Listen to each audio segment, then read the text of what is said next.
The following is intended for mature audiences. Viewer discretion is advised.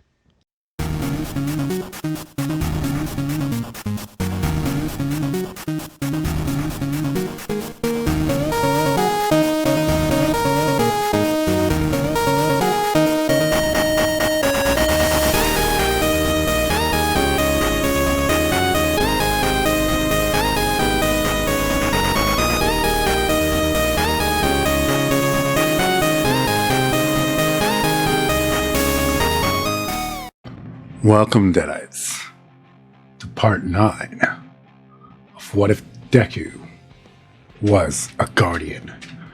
Fireteam Phoenix could be seen in their planning room with the compound. They had much to discuss as well as plan. So, you're going through the exclusion zone. That could be a slight problem. Sloane let out to her bosses. Mina took that as an opportunity to ask, "What's up, Sloane? You clearly know something we don't." Mina never really was one for beating around the bush, was she? Sloane took a moment to gather herself. "The Cabal. That's what's up.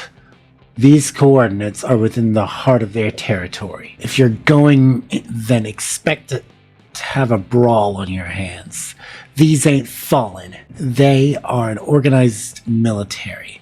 And if you go in expecting to fight a bunch of chumps, then think again." Deku was sitting and intently listening to Sloane's every word. If she had intel, he'd listen. Good leaders make it a point to take in the info their subordinates can offer so they can formulate a better plan. Then it occurred to him. Those coordinates. I think we set up a facility on Mars near there. Or at least not that far off from there. Wonder if it's even still standing. While the thought was in Deku's head, he had very little hope that his credentials would actually remain active in this Mars facility. Chances were that it was going to come down to their ghost hacking the facility if they went for it. However, May was on the precipice of something amazing with his assistance, so perhaps, just perhaps, she had made that breakthrough without him. Of course, considering the year and how big Hatsume Industries became by the time he was awoken as a guardian, of course she did. "That's my girl." Of course, Mina and Katsuki heard him and knew what he was talking about without even asking. "We hear you, Sloane. We won't go in expecting a cakewalk. Phoenix, bring your A-game to this. Whether we like it or not, the actions we must take will most likely lead to war with the Cabal. If the Cabal think themselves an immovable object, let's show them an unstoppable force. Tomorrow we set foot on Mars, and we won't let some damn space rhinos keep us from our objective. We are Guardians. We fight for the light, for humanity, for the traveler. United we stand. Divided, they might put up a bit more of a fight. People of the compound, know that we do not leave you unprotected. Sloane runs the show in my stead, and Fireteam Cerberus is the main fire team. You got this. Dismiss!" Everyone was moved by Izuku's heartfelt speech. Everyone had left Deku to his thoughts short of one woman. "Mina, shouldn't you be prepping?" Mina sighed at that statement. "You and I both know we're as ready as we could possibly be to take on those 2-ton space rhinos." Mina grabbed Izuku and pulled him in for a hug. Deku takes time to look at Mina, who was wearing a smile and almost nothing else. "Let's go for a swim, boss man. You could use some fun in your life. We need Deku, not Zavala." Deku followed suit and took a dip. The two friends certainly had a good night swimming. Yeah, swimming. They get back at a reasonable time and are immediately faced with Katsuki. Mina hugs her husband and Deku heads to his room without saying a word. As soon as he was out of earshot, I take it he'll be feeling better for tomorrow. Mina nodded, and that was all he needed to know about what happened. Mina gently grabbed Katsuki's hand and the two went to bed. The next day comes, and Deku can be seen talking to Sloane and Shoto. For the last time, boss, we've got this. I know the protocols by heart, and Shoto here is used to seeing action. We're ready for this. Now go do what you gotta do. You've been kitted out with the best weaponry we have to offer you, so go kick some ass. Shoto nodded his head in agreement. Deku was being a bit of a worrywart, but then again, it is his duty to worry about his people. Deku, you're a good leader. You've groomed us all to be able to function without you for at least small periods of time. Don't worry about the compound. It'll be fine when you come back. Shoto places a hand on Deku's shoulder at the end of that statement. With that strong of a combo of statements, Deku made his way to the launch bay. Sugiura had long since taken care of his gear. By the time the Bakugo couple woke up, Deku has already done with his pre-launch. Your ghosts have already handled your gear for you, and your ships are ready to go. Go give Kamina a hug and let's boogie. The two went to do just that and elicited an embarrassed "Mom, Dad" from Kamina. After that hug, they got in their jump ships and Deku loads up for his launch. Even with compensators, there was still some kickback from said launch. Deku broke orbit and idled, waiting for the rest of his fire team. Okay, Phoenix, let's take Mars by storm. That fueled them to get going. As they enter Mars, however, unlike our Guardian, they're met with anti-air ballistics. Katsuki catches the telltale signs of said ballistics. Phoenix, look out! Anti-air incoming! Just as he declares this, a missile misses him. As he dodges out of the way, Deku and Mina clumsily avoided the first barrage, however were thrown off balance by a result of a set of missiles colliding with each other. Deku corrected himself, however Mina got clipped and was spiraling downwards. Mina, get in here now! She did not need to be told twice and transmatted into Deku's jump ship, just in time to see her ship go kerplooey. Is that your joystick, or are you just happy to see me there, Deku?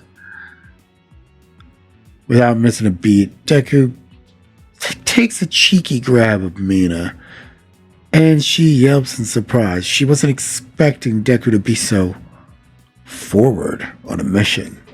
She kind of liked it. But it's really good to see him grinning like a doofus. Mina slides over to give Deku more room. Hey Mina, since you're back there, find us a safe-ish area to transmat down to. Or rather, to drop a beacon to transmat down to. After a bit, Mina manages to find a space to transmat to. Deku signals Katsuki to keep radio silence, and Katsuki follows.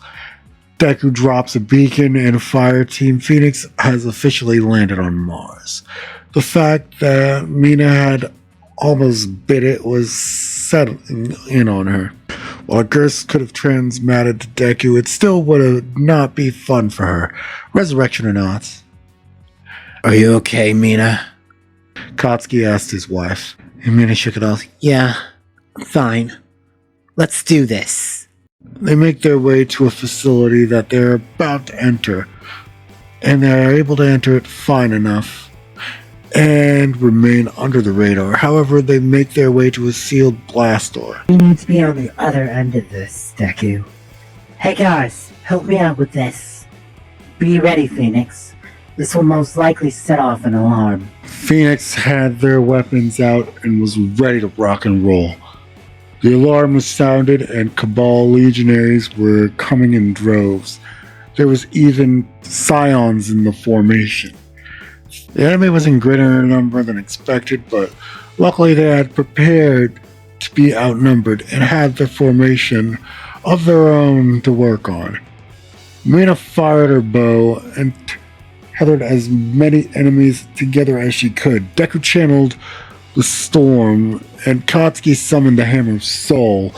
With this combination alone, their supers have just about returned to them, and the numbers have been severely thinned. However, there was a particularly powerful scion that was beginning to become problematic. Actually, there were 3 of them. Yep, the flares had been deployed to deal with this threat. Fireteam Phoenix is full of seasoned warriors, so they figured out the trick to taking them down quite quickly.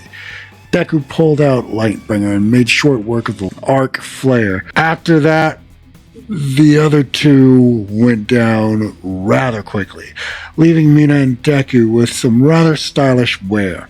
Remember that Deku has all 3 classes technically going on for him, so his robes, they're hooded. Mina took the Void Cloak, and Deku melded the Arc one to his robe. They made their way further into the exclusion zone.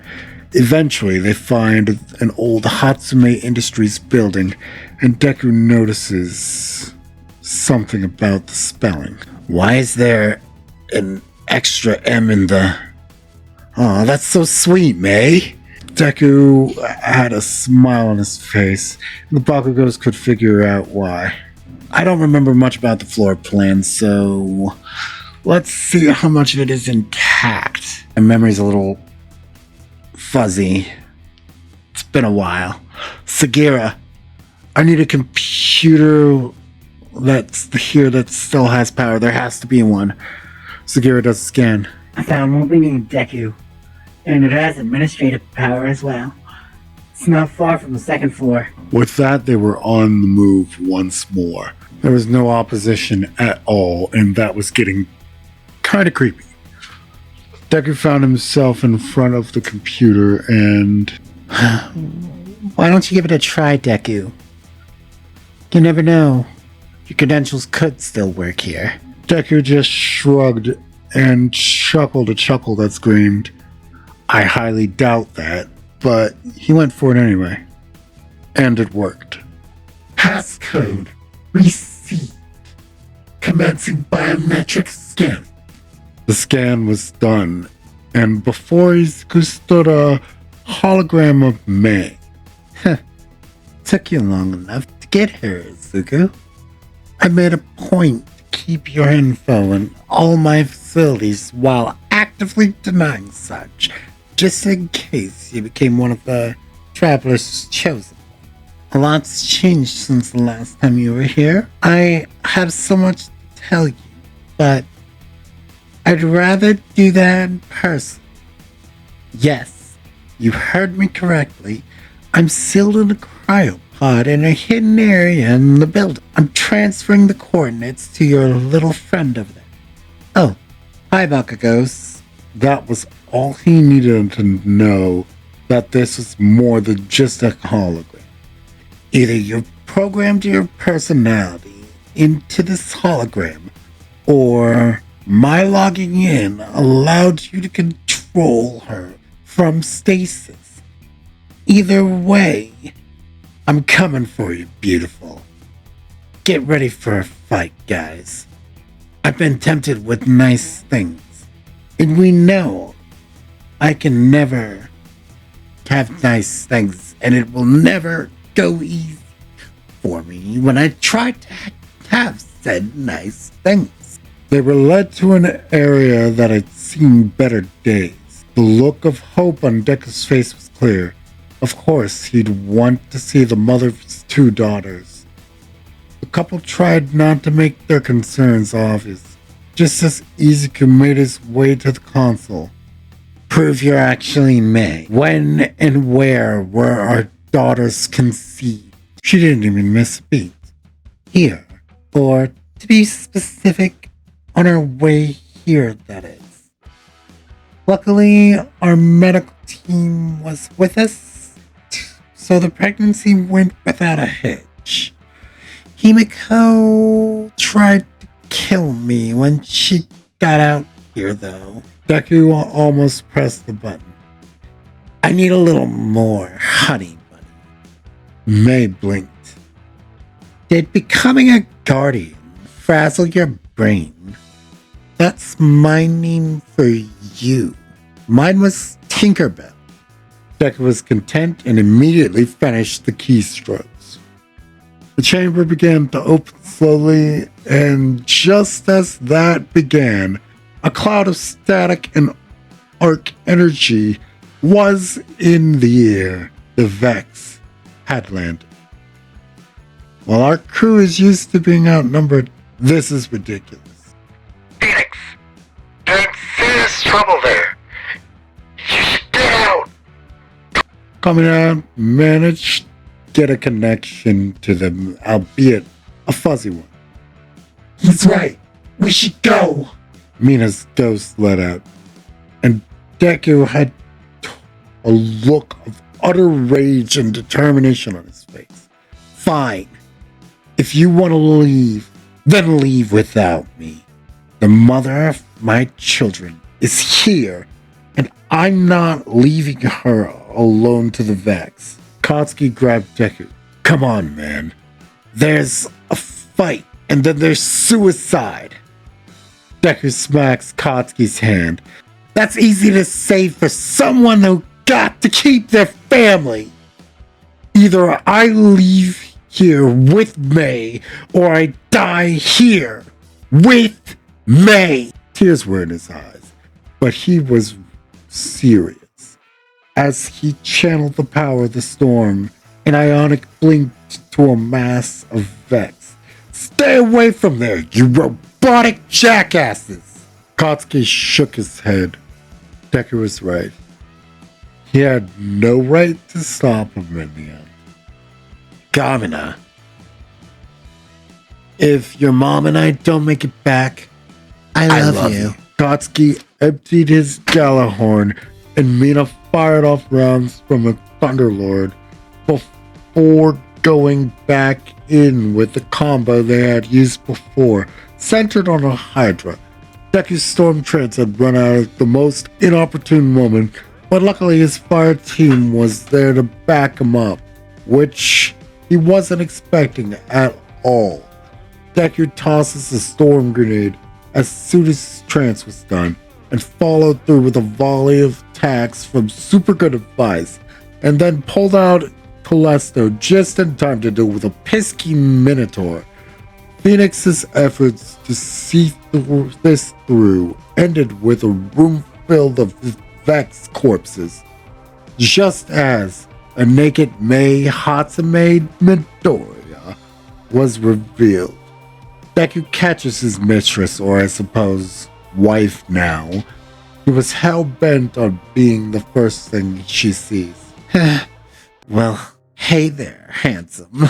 Been a while since I've seen your face. She pulls him in for a kiss. Then Deku remembers that she's naked. Mina, you got anything she could? Mina's ghost drops some clothes that just barely fit May. Mina gave her husband a small glare after noticing the way he was looking at May, but didn't fall through on it. He let her have her cake and eat it too, so why should she get mad at him for getting a little eye candy? Should be an area we can rest in. You guys look like you've had quite the time, and I'm a little groggy from waking up myself. All of Phoenix took that offer, and of course, Deku shared a room with May. May doesn't look a day over 35. Technically, neither does Deku, but you get the point. And Deku didn't ask why. He was just glad to have his family back in any shape or form he could. You'd have to tell her about Elsie, but that was a story for later. If you like that, United States to smash that like button. Let's go full calling on the notification icon. Ring that bell, baby. And of course, don't forget, go plus ultra on the subscribe if you're not. Now rest easy, Deadites. And remember, The night is ours.